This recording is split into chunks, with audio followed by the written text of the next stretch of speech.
आप सबको शुभेच्छा, हैप्पी थॉट्स। दो लोग एक ही दिशा में देख रहे हैं, एक खिड़की है उसकी तरफ देख रहे हैं, आप उनको देख रहे हो कि दोनों एक खिड़की की तरफ देख रहे हैं, बिल्कुल एक ही दिशा। अब पहला क्या कह रहा है, वो खिड़की है उस पर बहुत कचरा आ गया है और बहुत सारी सलाखें हैं, बंधन है, सलाखें हैं यानी बंधन है, और बहुत सारा कचरा, बहुत सारी धूल मट्टी, बहुत दिनों से किसी ने साफ किया नहीं है। दूसरा कहता है कितने हसीन सुंदर पक्षी जा रहे हैं, आसमान कितना चमक रहा है।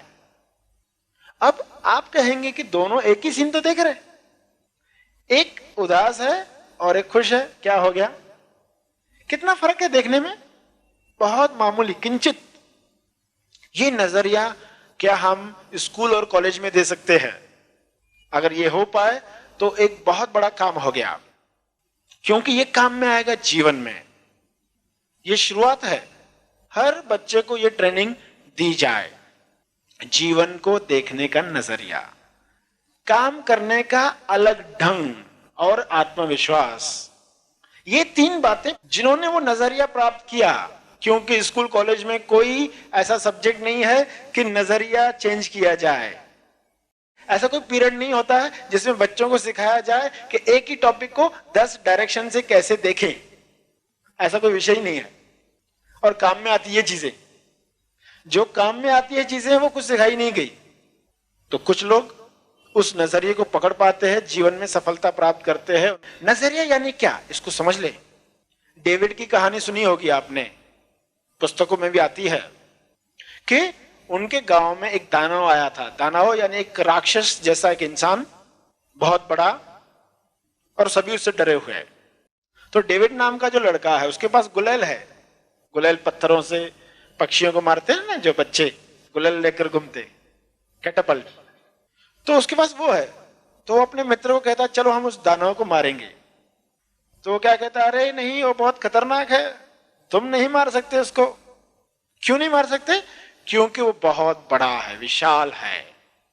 तो डेविड क्या कहता है, अरे ये तो फिर और आसान हो गया, क्यों निशाना चूकने वाला ही नहीं है। टारगेट जितना बड़ा हो, चूकने की संभावना उतनी कम, जितना छोटा होगा चूकने की संभावना ज्यादा। और वो कहानी कहती है कि उसने अपने गुलेल से उस दानव को मार दिया, क्योंकि जहां पर भी निशाना मारो तो लगता ही है उसको। पत्थर खा खा कर वो दानव मर गया।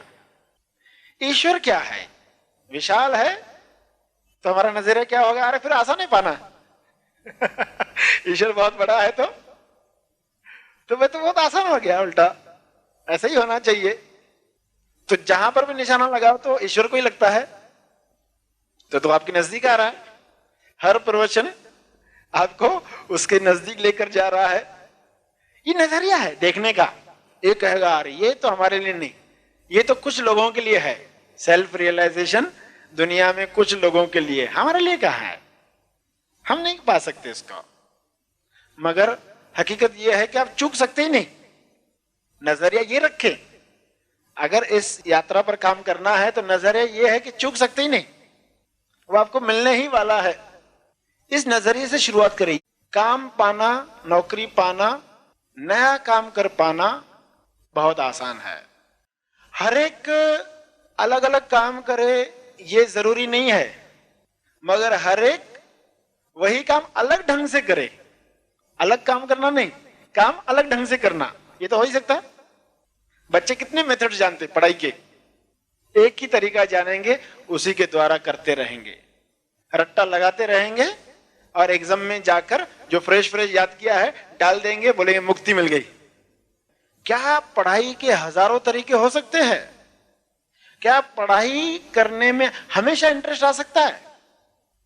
क्योंकि उस बच्चे को ट्रेनिंग दी गई है कैसे नए नए ढंग से पढ़ाई की जा सकती है। यही तरीका जीवन में भी उतारना।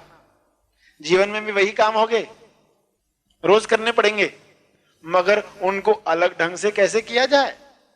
ऐसे लोग ही आगे जा पाए, क्योंकि ऐसे लोग ही नए ढंग से सोच पाए।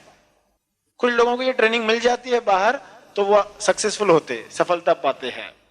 तो इन सब बातों पर यदि काम हो और पुरानी परंपराओं और जो पुराना ज्ञान जो दिया गया है उससे छुटकारा मिल जाए तो असली आजादी प्राप्त हो जाए, सारी मान्यताएं जो हमारे अंदर वो टूट जाए, तो फिर समझ में आएगा कि असली जो नर्क है जो हमारे सिर के अंदर है उससे भी आजादी प्राप्त की जा सकती है। क्योंकि पहले बाहर के जगत में हम सेट हो जाए।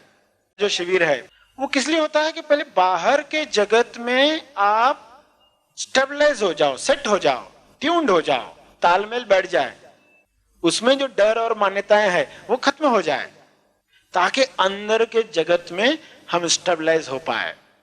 जीवन इतना सुंदर है जिसमें कहीं हमें सन्यासी बनने की जरूरत नहीं है, उल्टा यहां कहा गया तेज संसारी बनो, क्योंकि ऐसे ही माँ बाप अपने बच्चों को मान्यताओं से मुक्त कर पाएंगे। हर माँ बाप का कितना बड़ा रोल है, वरना बच्चे माँ बाप को डरते हुए देखते खुद भी डरते हैं। माँ छिपकली से डरती है तो बेटी छिपकली से डरने वाली ही है, क्योंकि बचपन से अपनी माँ को चिल्लाते हुए देखती है। तो माँ बाप पहले मुक्त हो जाएं इन सब मान्यताओं से तो बच्चे भी मुक्त हो सकते हैं। ये सब बातें हम कर रहे थे। तो फिर शरीर के अंदर भी जा सकते हैं। शरीर जिसको दशरथ भी कहा गया है, दशरथ नाम सुना है ना, राम के पिताजी का नाम दशरथ था। तो 10 रथ यानी जिसके पास 10 रथ है, जिसके पास 10 रथ हो गए वो तो मिस्टर 11th ही होगा, उसको तो दशरथ नहीं बोलेंगे ना हम। आपके पास साइकिल भी है, घोड़ा भी है, स्कूटर भी है, कार भी, हेलीकॉप्टर भी, ऐसे आपके पास 10 वाहन है। तो आप उनमें से कोई वाहन नहीं हो, आप तो उन 10 से अलग हो, आप हो मिस्टर 11th। दशरथ है एक्चुअली मिस्टर 11th। तो दशरथ में क्या क्या आता है, हमारी 2 आंखें आती है, ये रथ का काम करती है, ये बाहर जाती है। हमारे 2 कान है, एक नाक है, एक मुंह है, तो 6 चीजें ये हो गई। 7वीं त्वचा है, स्पर्श जिससे हम करते हैं, ये 7 चीजें हो गई। 8वीं प्राण है यानी श्वास, 9वां बुद्धि है, 10वां मन है। ये 10 रथ है हमारे, जिनसे हमें प्राप्त करना है उस 11th को। ये किसके है रथ? ये तो परछाई का पार्ट आ गया ना, ये तो दीवार पर परछाई, मगर किसकी परछाई? वो है असली चीज, वो है मिस्टर 11th। उसको जानना है। तो जो कहानियों के द्वारा दशरथ, राम, सीता, बहुत तरह की बातें बताई जाती, असली अर्थ कुछ अलग होता है, वो हम भूल गए। तो सिर्फ कहानियों में अटक गए। कहानियों को सीरियल टीवी पर देखते हैं और समझते हैं कि इस तरह लोग बैठे हैं कहीं आसमान पर, तो उसी को सत्य मानकर जी रहे हैं। तो कल्पनाओं से इनसे बाहर आना है। समझे दशरथ क्या है और उसके परे क्या है। कोई ऐसी चीज है जिसको हमें जानना है, फिर आनंद की संभावनाएं खुलते जाएगी। कितना आनंद है। फिर शुरुआत होगी एक एक रथ को जानने की। कैसे करोगे? वो पूछताछ शुरू करोगे। पूछताछ कि भाई ये क्या है, ये शरीर ने ये काम क्यों किया। सुबह से लेकर रात तक देखो आप कितने काम करते हो। किसी का काम किया, किसी का काम नहीं किया, अपना काम किया और कोई काम नहीं किया। रात को सोते वक्त अपने आप से पूछना, दिन में ये काम हुए तो चलो पहला काम उठाते हैं, भाई ये काम क्यों किया, तो आपको कारण मालूम पड़ेगा। क्या कारण मालूम पड़ेगा? थोड़े से कारण है।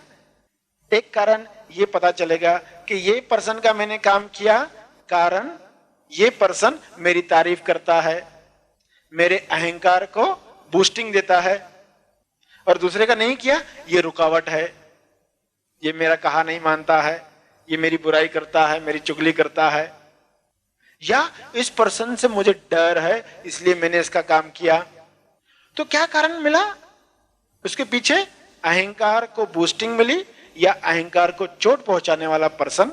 तो फिर एक बात सामने आई कि हमारे अंदर एक अहंकार है, चोट पहुंचती है किसी ने बुरा कहा तो अहंकार काम करवाता है, या डर कहीं मुझे नौकरी से न निकाल दे इसलिए ये मैंने काम किया, वरना चाहता तो नहीं था, पड़ोसी का काम किया, इस वजह से किया, शायद डर था या फिर लालच थी, कल उससे ये काम करवाना है तो अभी ये कर देते हैं, क्यों बाद में ये काम करवाना ही है, तो उसके पीछे कोई लालच थी, या फिर कंपैरिजन की वजह से, तुलना। आप कोई चीज साड़ी परचेज करके आए तो अपने आप से पूछोगे ना रात को, ये साड़ी क्यों परचेज की, जरूरत थी उसकी?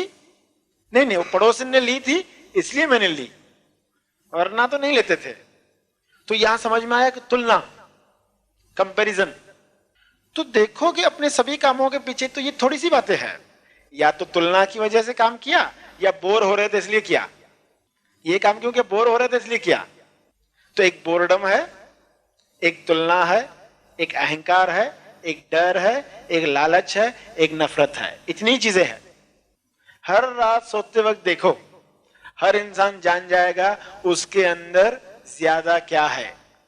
बोर्डम ज्यादा है, डर ज्यादा है, अहंकार ज्यादा है, नफरत ज्यादा है, तुलना ज्यादा है। क्या है ज्यादा? पहले ये तो पता चले बीमारी क्या है, किसके गुलाम हम हो गए हैं, तो आजादी की बात करें। बंधन क्या है ये तो जाने। अगर हर रात को सोते वक्त आप पूरे दिन को एक बार देख लो, और आप देखोगे ज्यादा काम नहीं हुए पूरे दिन में, ज्यादा तो टाइम पास ही हो जाता है। देखोगे जो काम हुए, थोड़े से काम हुए, उनके पीछे कारण ये था। एक होश जगता है, होश। लोग कोई चीजें रखते हैं यहां पर, जब रख रहे होते चाबी तो माइंड कहीं और ही होता है। कड़ी लगाई रात को और जाके बिस्तर पर सोए, थोड़ी देर के बाद किसी ने पूछा कड़ी लगाई क्या, याद ही नहीं आता, वापस से चेक करना ही पड़ता है। क्यों? जब कड़ी लगाई थी तब कहां था मन? कहीं और था।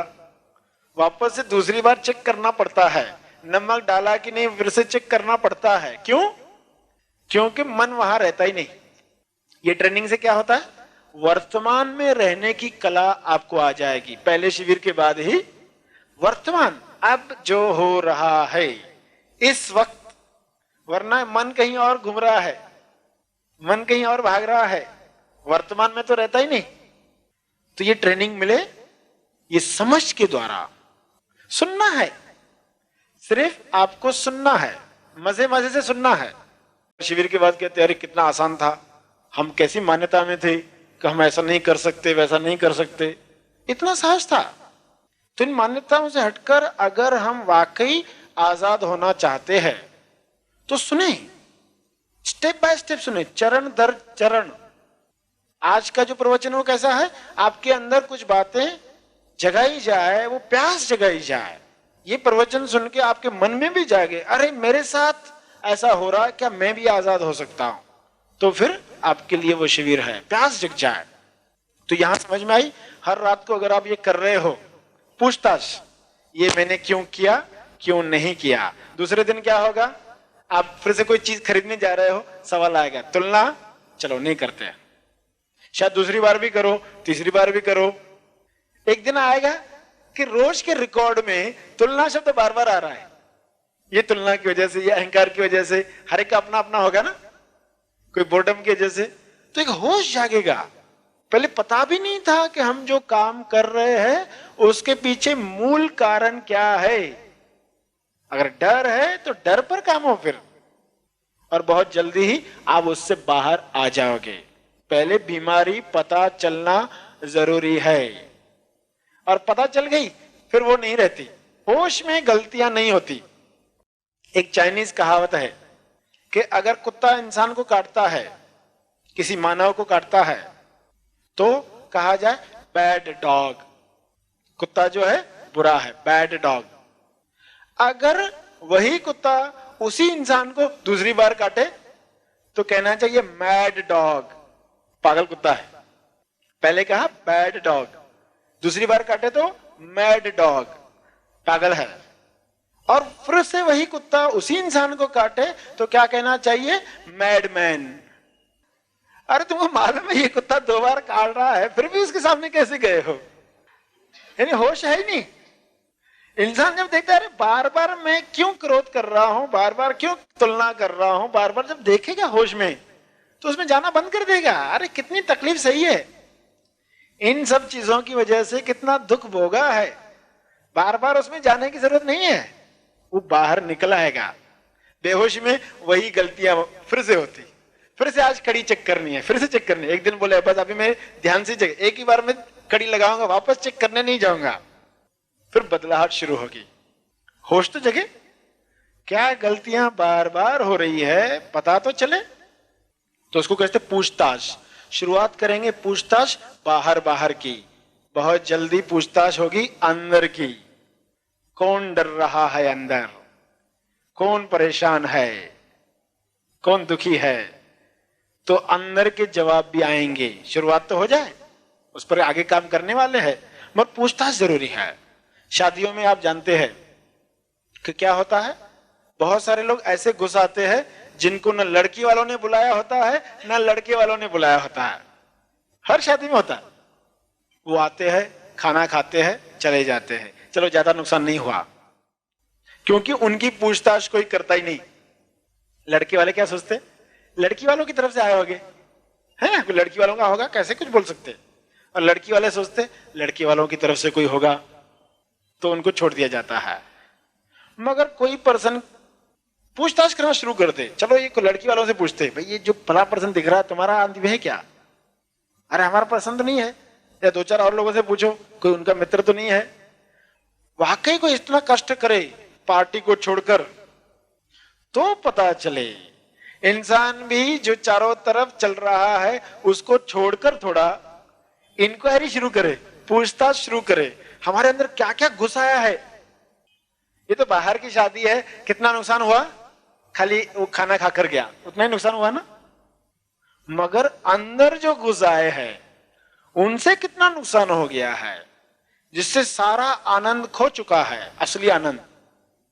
आज जो आनंद है वो कैसा, मुझे प्रमोशन मिलेगा मैं खुश होऊंगा, मेरा ये काम होने वाला है मैं खुश होऊंगा, आज मेहमान जाएंगे मैं खुश होऊंगा, यानी ये घटना हो जाएगी फिर मैं खुश होऊंगा, यानी मेरी खुशी फ्यूचर में है, अब भी तो नहीं हो सकता, क्यों अभी ये नहीं हुआ वो नहीं हुआ, अभी एग्जाम है, अभी ये है अभी वो है, अभी खुश हो ही नहीं सकता। जिस दिन आप कहो कि बाहर घटनाएं कुछ हो या ना हो मैं तो आनंद में ही हूं, अगर बाहर से अच्छी चीज होती है तो बोनस है, वो आनंद है मुझे मेरी वजह से, मैं हूं इसलिए आनंद है, अब भी है, तो ही असली आनंद को आप जान पाए। वरना तो खुशियां हमेशा फ्यूचर में है, और फ्यूचर में जो घटना है होती भी है, टीवी खरीद भी ली मगर कितने दिन तक खुशी रहती है, फिर 2-4 दिन के बाद खत्म हो गई, फिर कोई और चीज की कल्पना चल रही है। अरे मेरे घर में वॉशिंग मशीन आ जाए तो मुझे खुशी मिले, पड़ोसी के पास 2 है मेरे पास 1 भी नहीं है, फिर शुरुआत हो गई। यानी खुशी हमेशा फ्यूचर में। तो जल्द से जल्द ये पूछताछ हो, जो घुस आई है चीजें अंदर, जब पूछताछ करेंगे तो क्या होगा, आप ही बताओ शादी में क्या होगा। उस इंसान को जब पता चलेगा अरे मेरी पूछताछ चल रही है, जो घुस आया है वो क्या करेगा, भाग जाएगा उधर से, रोकने वाला नहीं है। ये अगर आपने पूछताछ शुरू की ना कि भाई तुम क्यों कर रहे हो ये काम, क्या कारण है पीछे, द्वेष है, नफरत है, क्या कारण है, लालच है, किस स्वर्ग की लालच में हो, किस नर्क से डरे हुए हो, किस तरह का अहंकार है, क्या तुलना कर रहे हो, क्या ईर्ष्या कर रहे हो, तो देखोगे ये भाग गई। लड़ना नहीं पड़ा। लोग सोचते हमें बहुत लड़ना पड़ेगा, हमारे अंदर बहुत विकार है, ऐसा है वैसा है। लड़ना नहीं है, समझ प्राप्त हो, सब चीजें भाग जाए, तो उसी की तैयारी करवाई जा रही है।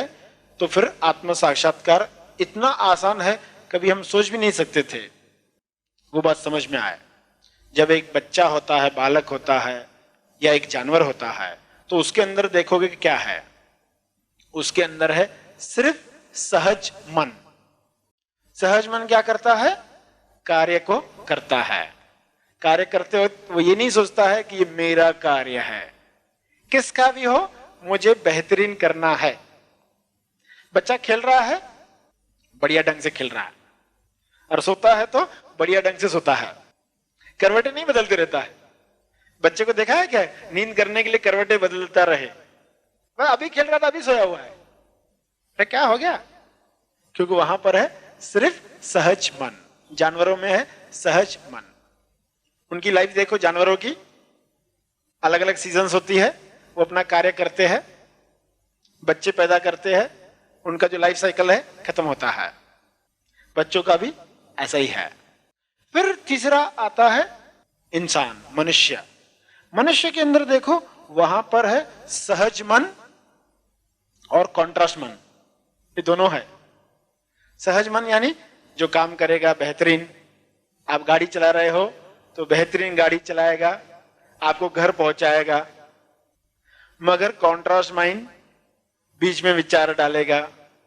वो लेडी खाना बना रही है मेहमानों के लिए, तो खाना तो बन रहा है बढ़िया, पर बीच बीच में अगर विचार आए मेहमानों को पसंद आएगा कि नहीं आएगा, पसंद किया जाएगा नहीं किया जाएगा, तो ये है कॉन्ट्रास्ट मन। क्योंकि ये मेरा खाना है, मैं बना रही हूं। चित्रकार चित्र बनाए, 5 घंटे बीत गए, पता ही नहीं चला। कौन सा मन काम कर रहा है? सहज मन। मगर बीच में आए बिकेगी कि नहीं तस्वीर, तो यह है कॉन्ट्रास्ट मन। ये दो मनों को समझना, क्योंकि मुक्ति मिलनी है कॉन्ट्रास्ट मन से। यही है रंगरेज अंग्रेज, यही अपने रंग डालना चाहता है, असली रंग को खो देता है।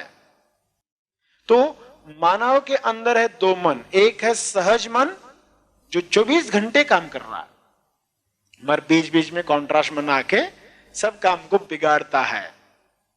तनाव चिंताएं सारी इस कॉन्ट्रास्ट मन की वजह से है। अच्छे बुरे का लेबल लगाना इसका ही काम है। कोई भी घटना हुई, अच्छा हुआ बुरा हुआ, लड़की हो गई बुरा हो गया, लड़का हो गया अच्छा हुआ। अरे किसने कहा अच्छा हुआ बुरा हुआ? ये घटना है, लड़की हुई है बस, ये अच्छा हुआ बुरा हुआ बोलो ही मत। आपको पता है कि लड़की आगे क्या करेगी, पीटी उषा बनेगी कि नहीं बनेगी, पता है कि आपको कुछ कोई पता है नहीं। लेबल लगाने की जरूरत नहीं थी, मगर मन बिना लेबल लगा के रुकता नहीं है। कॉन्ट्रास्ट मन कुछ ना कुछ कहना ही चाहता है, तो उसको कहो तुम चुप रहो, तुम्हारा रोल नहीं है। मगर वो तो आदत से मजबूर है, जब तक उसको समझ नहीं मिलती। उसी समझ के लिए तो शिविर है ना, ताकि ये जो मन है कॉन्ट्रास्ट मन, ये चुप होते जाए। तो दूसरा ये मानव के बारे में बताया। फिर उसके बाद कौन आता है? खोजी। ये मानव खोजी बनता है। आते ही आपको कहा ना प्यारे खोजियो, यानी जो खोजी बनने जा रहे हैं। उसके अंदर क्या है? सहज मन है, कॉन्ट्रास्ट मन है। मगर कॉन्ट्रास्ट मन जो है 4 तरह के भावों में रंगा हुआ है। कौन से भाव है वहां पर? आश्चर्य भाव। क्योंकि इस कॉन्ट्रास्ट मन को समझ मिली है और उसको आश्चर्य है, पृथ्वी के सारे कार्य कितने मजेदार ढंग से हो रहे और हम कितना बोझ लेकर जी रहे थे। वो आश्चर्य भाव में है, वो सराहना भाव में है, यानी भक्ति भाव में सराहना हो रही है उस प्रकृति के मालिक की। अरे कैसे बनाया, तारीफ ही तारीफ निकल रही। तो वहां सराहना भाव है और है धन्यवाद भाव। जो ज्ञान मिला है उसके लिए उसको धन्यवाद ही धन्यवाद आ रहा है। और है सेवा भाव, और ये सभी को ज्ञान मिले, ये है खोजी। जहां पर क्या है? जहां पर ये भाव तैयार हो चुके हैं। खोजी ने जब काम किया है तो ये भाव तैयार हो गए हैं। खोजी ने जब शुरुआत की तो क्या है? अभी ज्ञानी बना नहीं है। खोजी ने जब शुरुआत की है तो वहां पर है सहज मन, कॉन्ट्रास्ट मन प्लस शुभ इच्छा। शुभ इच्छा, सभी इच्छाओं से मुक्ति मिल जाए ऐसी शुभ इच्छा। वो भी तो इच्छा है ना, सभी इच्छाओं से मुक्ति हो जाए, ये भी इच्छा है। मगर क्या है? शुभ इच्छा। ये इच्छा तो जगनी चाहिए, ये इच्छा काम की है, ये अंत में टूटेगी। तो खोजी की शुरुआत है शुभ इच्छा के साथ। खोजी का अंत यानी जब ज्ञानी बनता है तो 4 तरह के भाव है। फिर वो बनता है तेज ज्ञानी। तेज यानी कि जो शब्दों के ज्ञान से परे चला गया। तो वहां पर क्या है? सच्चित आनंद। वहां सत्य है, यानी वो दिया है जिसकी हमने शुरू में बात की। चित्त है यानी सहज मन है, और है आनंद। चैतन्य, वो दिया जल रहा है। सहज मन बॉडी के कार्य करवा रहा है, और वहां है तेज आनंद यानी असली आनंद, जो बाहर की चीजों से नहीं आया, मेरे पास ये चीज है इसलिए मैं खुश हूं, वो चीज है इसलिए मैं खुश हूं, आज मेरा बर्थडे है इसलिए मैं खुश हूं, इसलिए नहीं है खुश। वो अपने आप को जान गया है, इसलिए वहां है तेज आनंद। इसलिए असली सत्य पाना है जिनको, तेज ज्ञानी बनना है। ज्ञानी तो शब्दों का ही है, शब्द है वहां पर। लोग बोलते हैं हमने ये पढ़ा है, वो पढ़ा है, बहुत कुछ पढ़ा है, मगर शब्दों का ज्ञान। तो ये आत्म साक्षात्कार का रास्ता आपको बताया। इससे इच्छा जग जाए कि हमारे साथ भी वो हो, तो आपको आना है। अपने आप को देखकर डिसीजन लो, पड़ोसी को देखकर डिसीजन मत लो। उसने ये परचेस किया तो मुझे भी खरीदना है, उसने 2 दुकान खोल दिए तो मुझे भी 2 दुकान खोलने हैं। वो उसकी जरूरत है, तुम्हारी जरूरत क्या है? तुम क्या चाहते हो? अपने साथ ईमानदारी से बात करो। हर रात सोते वक्त पूछो, सुबह से लेकर रात तक। ये मेडिटेशन है। हर दिन सिर्फ देखो, पूछताछ करो। आत्म साक्षात्कार की मान्यता है, ऐसी लाइट दिखेगी, ऐसा अमृतपान होगा, ऐसा आवाज सुनाई देने वाला है। ये सबसे हमें बाहर आना है, तो फिर असली ज्ञान हमें प्राप्त हो सकता है। ये सब बातें आप सुन रहे थे, सीख रहे थे। इसके द्वारा हमें दशरथ को जानना है। दशरथ यानी ये शरीर, मनोशरीर यंत्र मिला है, इसके द्वारा मिस्टर 11th पता चल जाए तो असली बात सामने आए। कितनी संभावना है इस शरीर के अंदर, वो सारी की सारी प्रकट होने लग जाए। अपनी पूछताछ शुरू हो जाए, और शिविर के बाद ये पूछताछ और बढ़ेगी और समझ में आएगा। वही गलती बार बार न दोहराए। बैड डॉग है या मैड डॉग है या मैडमैन है, वही वापस दोहरा रहे, यानी कुछ तो गड़बड़ है। कोई तो बेहोशी में कार्य चल रहा है, तो ये बेहोशी हटे, जागृति आए। जवान बनना है, यानी कि जिसके पास ज है वो जवान, धन है तो धनवान। ज यानी जीवन, जागृति। हम फिर से जवान बने। उम्र कोई भी हो, बच्चे भी जवान होते हैं, बूढ़े भी जवान होते हैं, जवान भी बूढ़े होते हैं। थिंकिंग बंद हो गई यानी जवान भी बूढ़े हो गए। थिंकिंग शुरू हो गई तो बूढ़े भी जवान हो गए।